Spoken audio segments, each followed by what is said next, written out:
L'invité politique sur Radio Classique et Public Sénat.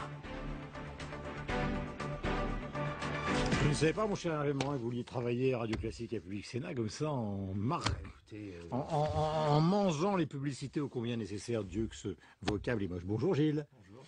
Bienvenue. Est-ce que vous avez l'impression donc ce matin que Jean-Louis Borloo va enfin aller jusqu'au bout? Je ne parle pas de quelque chose car sa carrière est brillante, mais jusqu'au bout de ses ambitions présidentielles. Puisque la naissance de l'UDI, c'est pas pour se présenter au présidentiel, on sait encore... Soyons francs, parce que oui, vous avez déjà commencé avant que ça commence. Alors. Je pense que chaque étape, voilà, il faut pas passer d'une étape à l'autre comme ça. L'élection présidentielle, je suis payé pour le savoir, c'est autre chose que ça. L'élection présidentielle, c'est pas une question partisane, c'est une question de relation avec l'opinion. Regardez ce qui s'est passé avec les socialistes, c'est quand même assez frappant. La petite ministre déléguée à l'enseignement écrase tous les éléphants en 2007. Parce que tout d'un coup, elle trouve son lien avec l'opinion, sa relation avec l'opinion. Hollande est dégagé comme un malpropre en 2008 au Congrès de Reims par le Parti Socialiste. Toutes vos tribunes sont ce type sans charisme, avec ses plaisanteries de garçon de café, etc. Enfin, souvenez-vous des propos condescendants. Mais Borloo. Et Hollande trouve le moyen de rentrer dans une relation avec les Français. Non, mais c'est une alliance avec l'UMP dont on parle ce matin, à terme, et donc pour Borloo, un soutien à celui qui sera le candidat de l'UMP, ou c'est Borloo en avant, l'UDF, Giscard, le retour. Vous savez, la démocratie française... Non, mais je cherche pas, je veux simplement... Que vous avez commencé avant, nous on va vous aider. La démocratie française est une démocratie qui a évolué par un phénomène qu'on n'a pas pris en compte, qui est l'inversion du calendrier et le quinquennat sec. Il n'y a plus de demande de pluralisme après l'élection présidentielle. L'élection législative n'existe plus. Et il y a un deuxième phénomène qui vient se surajouter à cela, qui est la généralisation des primaires. Et donc la question qui se posera pour nous, c'est est-ce que nous considérons que le contrat de coalition, nous le présentons avant, et nous participons aux primaires de la droite et du centre, ou est-ce que nous considérons que le premier tour de l'élection présidentielle, c'est notre primaire? Vous aurez observé quand même une chose. Attendez, mais laissez-lui le temps de s'installer. On pourrait dire tout ça pour ça. Mais pas tout ça pour ça. Valéry Giscard d'Estaing, Simone Veil, Muette qui traverse... Non mais attendez. Vous êtes drôle, vous. Non, on sort d'une élection... Je voudrais savoir si cette affaire est crédible ou si elle va n'aboutir à rien. Elle est crédible sur la construction d'un mouvement politique. Nous verrons bien, étape après étape, comment les choses se font. Il y a d'abord, je vous le rappelle, des élections municipales, des élections européennes, des élections régionales... Et il y a Gilles Leclerc. Alors, à partir de maintenant, donc, ce qui s'est passé hier, c'est important pour vous. On vous a quand même vu beaucoup hier. C'est une première étape. Ça veut dire qu'est-ce qui se passe derrière? On construit un projet, on met en avant des idées. Et c'est quoi les idées de l'UDI? Par exemple, si François Fillon gagne l'UMP, il y aura des très grosses différences? D'une part, on construit progressivement un projet politique. Un projet politique dans lequel on essaie de sortir des sentiers battus. Moi, je veux... Mais par exemple, la marque UDI sur le plan des idées, une seule idée, par exemple. Eh bien, moi, je veux que nous soyons le parti de la liberté. On crève de règles. On crève de l'incessante modification des textes, des lois, de l'insécurité juridique permanente. Je ne parle même pas de l'insécurité fiscale. On crève du fait qu'on vous interdit tout aujourd'hui. Et on crève du fait de confondre économie de marché et drame social. L'économie de marché, on en a besoin plus que de tout pour créer de la richesse. Parce que s'il n'y a pas de liberté, s'il n'y a pas de liberté d'entreprendre, s'il n'y a pas de liberté pour créer de la richesse, il n'y aura pas de solidarité. Mais un des facteurs, un des facteurs de crise, ça n'a pas été l'absence un peu de régulation, par exemple sur la finance ou les banques? Mais vous confondez deux choses. C'est pas parce qu'il a manqué de la régulation sur la finance et les banques que pour autant nous n'avons pas besoin de grands espaces de liberté pour la création de richesses. Est-ce qu'on va enfin oser dire une chose simple? C'est que la rigidité du droit du travail est un frein à la création d'emplois. Et que si on veut favoriser l'emploi en France, il faut donner aux PME et aux entreprises de ce pays la capacité, en effet, de pouvoir licencier plus facilement, ou tout du moins dans un cadre juridique plus sécurisé qu'elle ne l'est aujourd'hui. Alors l'enterrement du rapport Gallois, c'est prudent ou c'est un crime? Ah, moi j'ai dit clairement la semaine dernière, lors de la loi de finances, que l'ensemble des mesures décidées par les socialistes est un crime contre l'économie française. C'est un crime contre l'économie française. Vous vous rendez compte? 64%, sur les dividendes, 64% sur les plus-values, même s'ils ont changé les choses. Tranche marginale à 49%. Vous êtes un jeune. Prends simplement 3 mesures. Vous êtes un jeune. Vous sortez d'une école de commerce, d'une école d'ingénieur. Vous êtes, vous, totalement dans le village planétaire. Vous avez fait la moitié de vos études à l'étranger, dans des stages. Vous êtes trilingue aujourd'hui. Est-ce que, si vous avez de l'ambition, est-ce que ce pays-là vous donne envie de créer votre entreprise en France? Mais c'est pas leur électorat. Mais non, mais attendez, il n'y a pas de Non, mais leur c'est- non, mais- électorat. non, mais- Je veux dire, un Je pays, ne suis pas en train de les défendre. Je me mets à leur place et à les répondre. Depuis le début, c'est justice Ben sociale, oui. justice sociale. Oui, mais je veux dire, l'égalitarisme, ça mène à la mort. Ce dont on a besoin, c'est de construire l'égalité sur un principe simple. L'égalité, c'est vous et moi, quelle que soit votre origine, vous allez être en situation, en fonction de votre mérite, d'être en capacité de réussir. Et la première des égalités, c'est l'égalité devant l'école. Et la deuxième des égalités, c'est l'égalité devant la santé pour la Avant personne. de donner la parole à Gilles, Et je voilà, voudrais poser ça, une ce petite sont question des vrais concernant sujets Borloo, parce que vous d'égalité. n'avez pas totalement répondu, parce qu'on dit aussi qu'il est intéressé par la mairie de Paris. Donc c'est vrai qu'on est obligé, quand vous avez un personnage qui prend la tête d'un parti politique, qui a pris du temps pour essayer de le réorganiser, réexhumer l'UDF, c'est normal que le matin, avec vous, qui êtes un de ses lieutenants, on s'interroge sur ses ambitions réelles. Est-ce qu'il veut aller jusqu'au bout? Est-ce qu'il veut être maire de Paris? Qu'est-ce qu'il veut? Mais écoutez, vous l'inviterez demain matin, puis vous lui poserez la question. Non, mais attendez, Moi, c'est vous que j'ai invité. je pense que dans la construction de notre formation politique, nous avons une première étape, ce sont les élections municipales. Donc il sera candidat.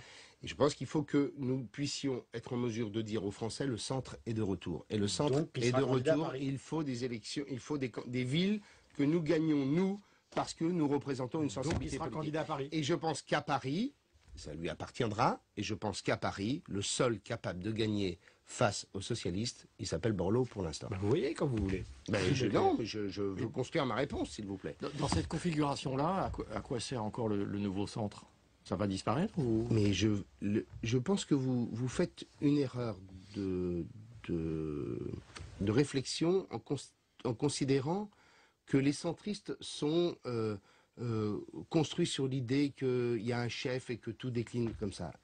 La famille centriste a toujours été une famille qui a su vivre de ses complémentarités. Moi, je veux porter l'idée de liberté dans cette famille. Non. Je veux porter l'idée de responsabilité. Je veux dire que l'humanisme, c'est pas l'assistanat. Bon. Les radicaux portent en eux une certaine idée de la République. Et puis, il y a la famille démocrate chrétienne qui est là. Et puis, il y a des hommes et des femmes qui sont issus d'ailleurs. Oui, par exemple, on a un socle Valéry commun. Giscard d'Estaing avait réussi à Non, réunifier Valéry tout ça. Giscard d'Estaing, écoutez- L'UDF avait quand même gommé un peu toutes les chapelles. Vous rigolez.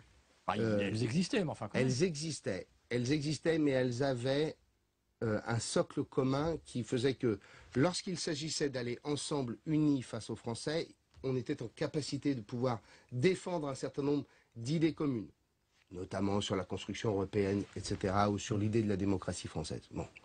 Eh bien, nous, on doit construire la même chose.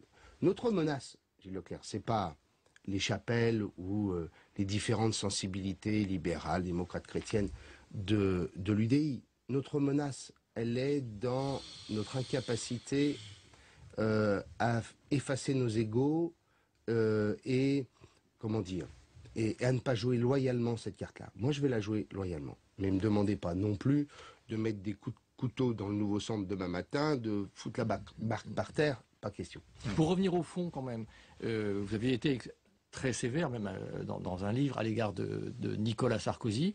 Ce matin, vous êtes extrêmement sévère sur les mesures Hollande, alors que tout était quand même plutôt annoncé dans le programme Hollande et dans le projet socialiste. Et c'est-à-dire que vous regrettez aujourd'hui Nicolas Sarkozy, au fond. Vous êtes en train de... Est-ce que vous avez dit un peu ce matin, si Nicolas Sarkozy avait été élu, on n'en serait pas là? Ah, je dis que nous n'aurions pas eu cette folie-là, oui, ça c'est sûr. Mais observez quand même, c'est même fascinant en matière économique. Ils ont été 10 ans dans l'opposition. Normalement, on a eu une session extraordinaire au mois de juillet où on n'a traité aucun sujet important. Puis arrive l'automne, on nous annonce un choc de compétitivité, on demande à Louis Gallois, que je connais bien, que j'apprécie beaucoup, avec qui j'ai sauvé la 400M, bon, de faire un rapport. On se dit, ce rapport, on en parlait juste avant la prise de micro, ça va être le moyen pour Hollande de forcer la main de la partie gauche de sa majorité. et on dit à Louis Gallois, mais ça, il ne faut pas en parler, ça, c'est pas le sujet, et on reporte à quelques mois. Vous vous rendez compte?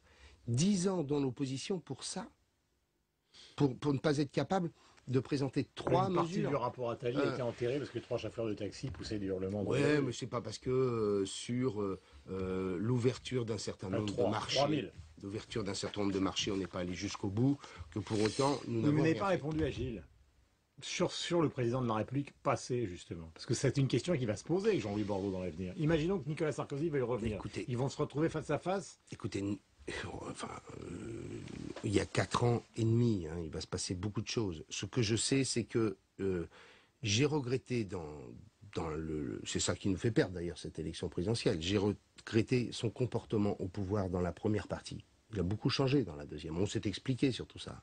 Et je pense qu'on a perdu là-dessus. On a quand même été, moi après j'ai fait campagne à fond pour lui dès lors que je n'ai pas été candidat.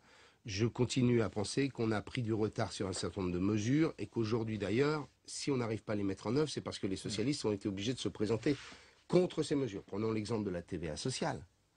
Si les centristes avaient été assez forts pour l'imposer à la majorité, puisque nous défendions ça depuis 2007, nous n'aurions pas attendu décembre 2011 pour que Nicolas Sarkozy l'annonce. Et comme on l'annonçait à la veille de la présidentielle, bien entendu, les socialistes étaient obligés d'être contre. Donc on a eu un certain nombre de contretemps, comme sur la règle d'or. La règle d'or, nous l'avons défendue, Nicolas Sarkozy n'en voulait pas, pour finalement l'accepter. On a pris un peu de retard sur un certain nombre de sujets, et on a pris du retard notamment parce qu'il n'y avait pas des centristes assez puissants pour pouvoir le dire.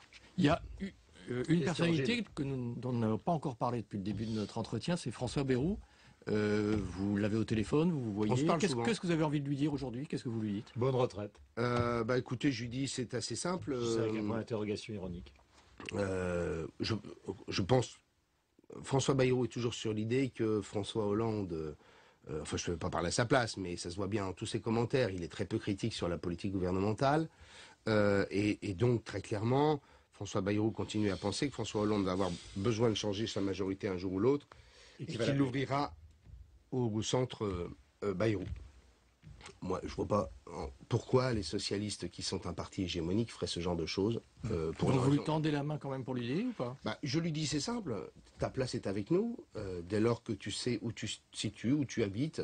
Nous, on est dans un contrat de coalition clair, comme les Verts ou le Front de Gauche sont dans un contrat de coalition clair avec les socialistes. Nous, on a un contrat de coalition avec l'UMP.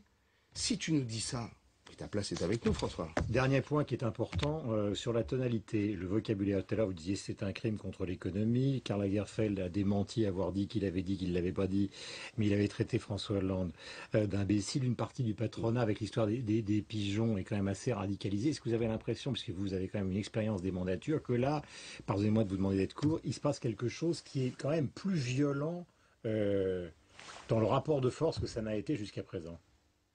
Oui, parce qu'on est dans un pays d'exaspération. C'est pour ça que les centristes, s'ils sont sur un discours mou, prêchi-prêcha, s'excusant d'exister, ça ne marchera pas. On doit être capable de dire des choses extrêmement fortes, parce que les Français sont dans une période où ils se recroquevillent sur eux-mêmes tant ils sont inquiets sur leur avenir. Et donc ce qu'ils veulent, c'est qu'il y ait des choses tranchées.